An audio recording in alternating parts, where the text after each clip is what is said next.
تمام عزتمندو د جمعې مبارکه ورځ ده او مونځ ته لږ وخت پاتې دی. مونږ او تاسو ته دنیاوي کارونه ترک کول پکار دي او مسجد طرف ته راتلل هغه ضروري دي. ما چې ستاسو مخکې کوم آیت مبارکه حصہ ولوسته هغې کې الله تبارک وتعالی د مونځ نه مخکې د اودس چارندام کولو ذکر هغه فرمایي او اودس چارندام هغه چې تر څو پورې صحیح شوي نه وي نو تر هغې پورې مونځ هغه نه صحیح کېږي. یو انسان ډېر خشته مونځ وکړي لیکن د هغه وضو او اودس چارندام هغه صحیح نه وي نو دغه مونځ د قبولیت مقام ته نه رسي او دا نه قبلېږي. او که صرف فرایض هم انسان ادا کوي، سنت فرایض نوافل نه هم کوي، خو لیکن چې د اودس چارندام صحیح طریقې سره هغه کوي نو الله تبارک وتعالی د ده نه دا مونځ قبلی هم او په دې سره مسایل هم حل کېږي. دې وجې نه د اودس چارندام صحیح طریقه زده کول دا ډېر اهم او ضروري دي. نن سبا خلک په دې کې ډېره زیاته کوتاهي کوي او خاص کر د ژمي په موسم کې. او بیا زموږ آینده نسل نوجوانان هغوی خو بلکل ډېره زیاته کوتاهي نه کار اخلي ځکه هغوی ته اکثر طریقې هم نه ورځي. نو دا زده کول اهم او ضروري دي. په چارندام کې علماء کرام فرمایي چې قبلې ته مخ کول دا د آداب و مستحباتو نه دي چې انسان چارندام ته کینی چې کوشش وکړي چې قبلې ته مخ کړي. که قبلې ته مخ نه کړي نو بیا هم چارندام کېږي خو ادب او مستحب هغه پاتې شو. نو دې وجهې نه بیا انسان په مونځ کې وسوسې هغه پیدا کېږي او خیالات هغه پیدا کېږي. او بیا دغه شانتې د هغې نه بعد بسم الله سره شروع کول دا هم سنت طریقه ده چې انسان هر عمل نیک هغه بسم الله سره شروع کوي. او بیا وضو دا خو د یو ډېر لوی نیک عمل دپاره مقدمه ده نو د دې شروع هم بسم الله الرحمن الرحیم سره کول پکار دي. او بیا خپل مسواک استعمالول. مسواک د دې ډېر زیات فضایل راغلي دي، نن سبا خلک نه استعمالوي. نبی کریم صلی الله علیه وسلم فرمایي لولا ان اشق على امتي لامرتهم بالسواك عند كل صلاه وفي روايه عند كل وضوء. حضور فرمایي کما باندې دا یاره نه وی چې امت ته مې مشقت کې پرېوځي نو ما به دوی ته حکم کړی وی، دا به مې واجب کړي چې هر اودس ته هر مونځ ته دی چې کوم دی نو هغه مسواک استعمالوي. د مسواک علماء کرامو اویا پورې فواید لیکلي او د ټولو نه عظیمه فایده یې دا لیکلي ده چې کله انسان وفات کېږي نو ده ته به الله تعالی د مسواک د وجهې نه کلمه د شهادت نصیب کوي. نو د مسواک اویا فواید دي. یو انسان چې مسواک استعمالوي د سر درد هغه ختمیږي. مسواک سره د سر درد هغه ختمیږي. مسواک سره نزله بیماری د سینې دا الله تبارک وتعالی ختمی. د خېټې درد هغه ورسره ختمیږي. د غاښونو بیماریانې هغه ورسره ختمیږي. د خولې بدبویي او د معدې خرابې دې دپاره مسواک علاج دی. د چا ګیس وي د معدې بیماری وي کثرت سره د دې مسواک استعمالوي دا بیماری به ختمه شي. مسواک کې الله تعالی ډېرې زیاتې فایدې ایښي دي چې هغه فایدې مونږ بیانوو نو بیا به وقت ډېر زیات ولګي.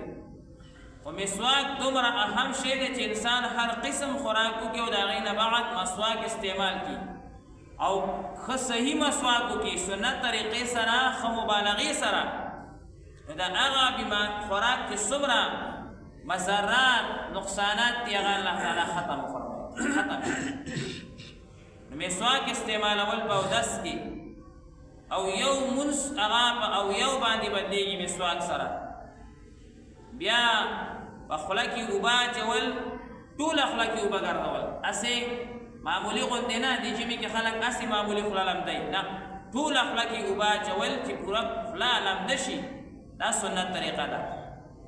بیا په پوزه کې اوبه اچول 3 پیرې په ټوله پوزه کې او چې روژه نه وي نو باقاعده مبالغه هم په دې کې کول چې د پوزې هډوکي لږ تریخ شي نو ډېره فایده به میلاو شي او هسې معمولي غوندې اوبه اچول دا سنت هم نه دي. په ټوله پوزه کې اوبه اچول پوزه صفا کول دا سنت طریقه ده. چې روژه نه وي او که روژه وي نو بیا به احتیاط کې بیا معمولي استعمال او دغه شانتې خپل مخ وینځل. په مخ وینځلو کې دې وخت کې خلک ډېره زیاته کوتاهي کوي. مخ دا چې کوم دی نو کوم ځای نه چې د انسان عام طور سره ویښته شروع کېږي د تندي د دې ځای نه د مخ حصه شروع شوه د زنې نه ښکته چې کوم هډوکی دی د هغې اولني سره پورې وینځل دا د مخ طولني حصه ده اوږدوالي او په پلنوالي باندې د یو غوږ د نرموالي نه د بل غوږ نرموالي پورې دا د مخ چې کوم دی نو حصه ده. د یو انسان ګڼه ږیره وه نو هغه پکې خلال به کوي او که نه رنګۍ ږیره وه چې مخ پکې ښکاره کېدو نو هغه به دا ږیره هم ورسره وینځي. دې زمانه کې خلک هسې معمولي غوندې بس چې کوم دی نو ظاهر چې کوم مخ داسې معمولي غوندې ښکاره کېږي هغې باندې نون لاس ووایي 3 پیرې او بس مخ پې ووینځلو نه دا خو مخ نه دی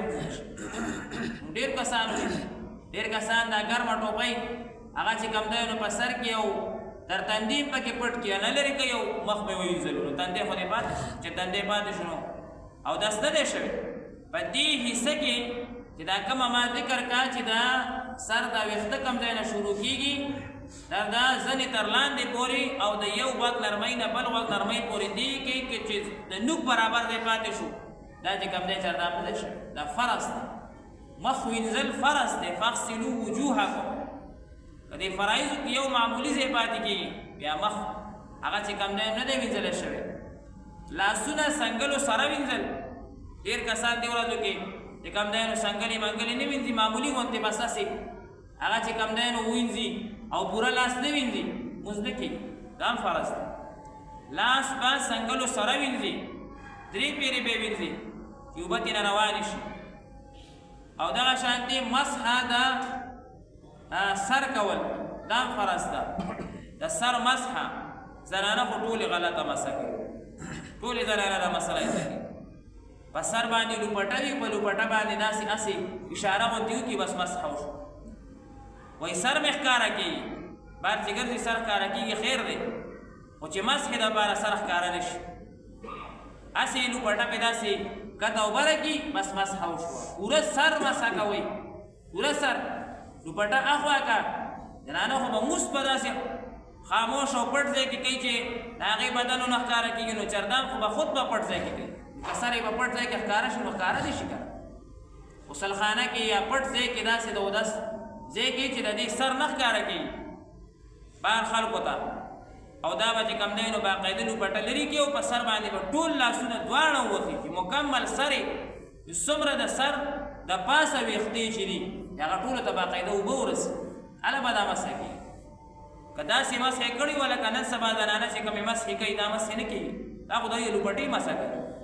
مسحې معنا نه دی سر به مسحه کوي نه چې لوپټه به مسحه کوي د لوپټه مسحه کوي او بیا به د سټ مسحه کوي هغه مستحب او سنت طریقه راغلي ده. ډېر خلک د مرۍ مسحه هم کوي د مرۍ مسحه ګناه ده مرۍ به نه مسحه کوي سټ به مسحه کوي. وګونه به هغه چې کوم دی نو مسحه کوي دننه بهر دا باقاعده سنت طریقې پکې راځي. طریقه زده کول پکار دي او خپې وینځل خپې که د موزې وي نو مسحه به پکې او که جرابې وي نو جرابې به وباسي او خپې به وینځي په جرابو مسحه نه کېږي. دا امام ابو حنیفه صاحب رحمت الله علیه وایي ما ته په موضوع باندې مسحه د انور غوندې ښکاره شوې ده، یعنی په موضوع مسحه کول جایز دي، دا یې نه دي ویلي چې په جرابو باندې مسحه کوه.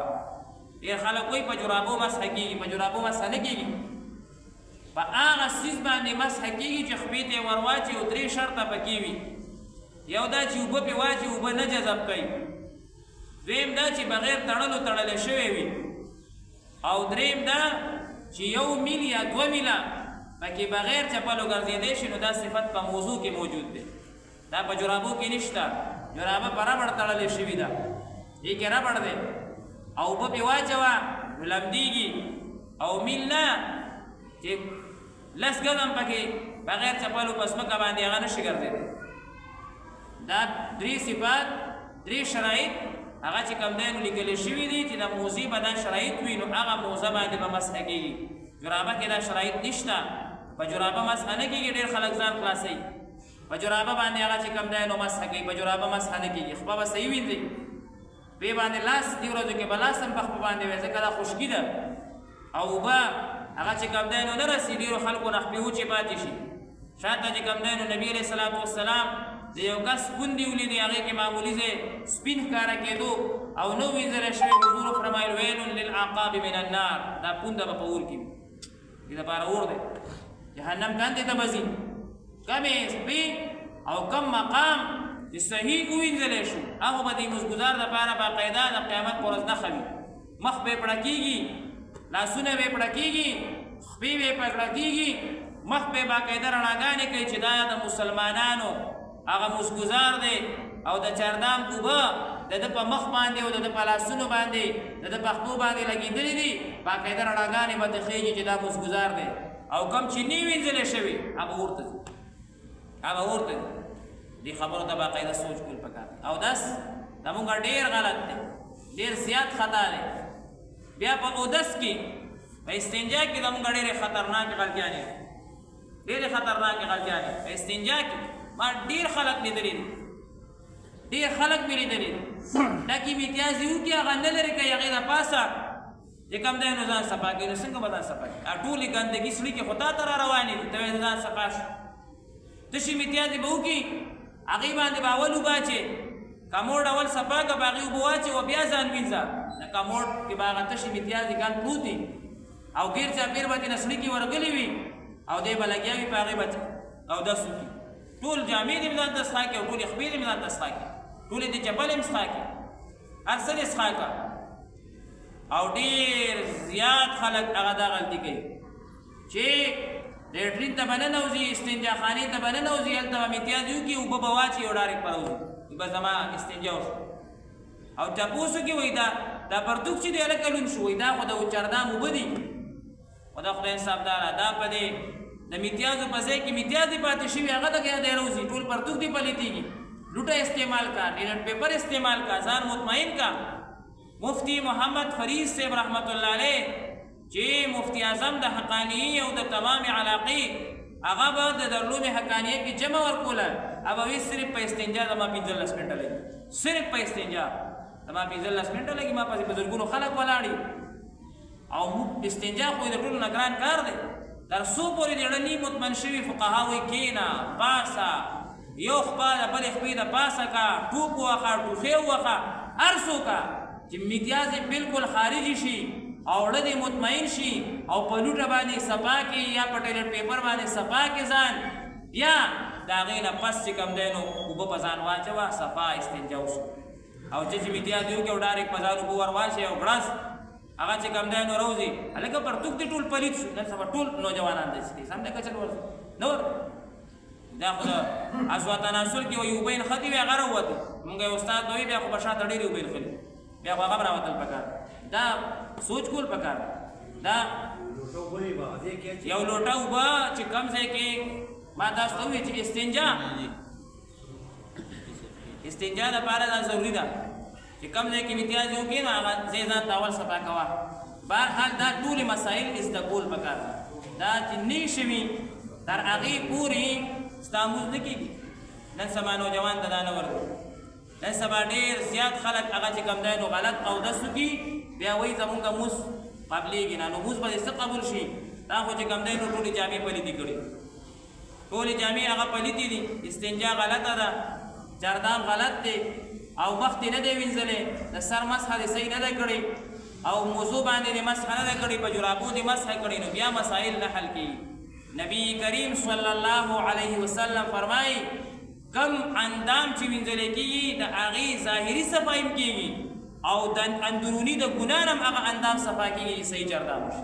مخ دې وینځلو د مخ ټول ګناهونه دې معاف شو، لاس دې وینځلو د لاس ټول ګناهونه دې معاف شو، خوله دې وینځله د خولې ټول ګناهونه دې معاف شوه، سر باندې دې مسح وکړه د سر ټول ګناهونه دې معاف شو چې صحیح طریقې سره وکړه. او که غلطې طریقې سره وشو نو حضور صلی الله علیه وسلم فرمایي ویل للعقاب من النار، کم اندام چې صحیح نه وینځلی شوی هغه اور ته ځي، هغې باندې باقاعده عذاب دی چې مونږ باقاعده خپلو علماو سره کېږي او زده کړو دا مسایل زده کړو چې بھائی زه چردام کوم، موس کوم، 50 کاله وشو، 40 کاله وشو، 30 کاله وشو، 40 کاله وشو، زه موس کوم، زما په مسایل